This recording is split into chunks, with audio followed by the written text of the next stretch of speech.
Hello Vivaan, তোমরা সবাই কেমন আছো? আশা করি সবাই খুব ভালো আছো। আমিও খুব ভালো আছি। তোমাদেরকে আগের ভিডিওতে বলেছিলাম যে আমি নতুন ঘরে শিফট হচ্ছি। হ্যাঁ, আমি নতুন ঘরে শিফট হয়ে গেছি, কিন্তু জিনিসপত্র এখনও কিছু গোছানো হয়নি। কেন বলো তো? কারণ আমার একার পক্ষে না এগুলো সব গোছানোটা সম্ভব না।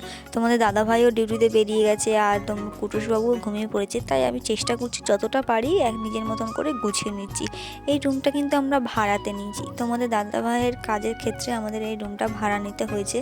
আমি প্রথমে আর ঘরটা না অনেকদিন ধরে বন্ধ ছিল, তো সেই জন্য অনেক ধুলোবালি ময়লা আবর্জনা ভর্তি হয়ে গেছিলো।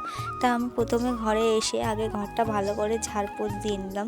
তারপরে আমি নিচে বিছানা করে নিচ্ছি, কারণ আমরা না এখনও খাট কিনিনি। তাই নিচে আজকে থেকে আবার ঠিক করেছি যে এই রুমে থাকবো।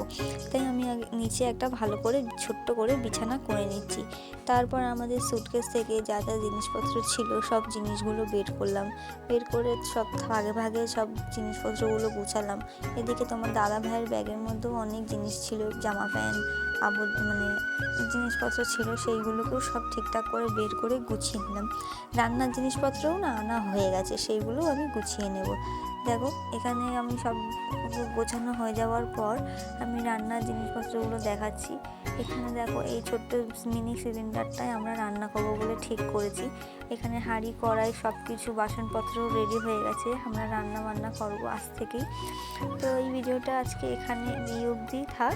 ভিডিওটা ভালো লাগলে লাইক, শেয়ার, কমেন্ট করে দিও। বাই।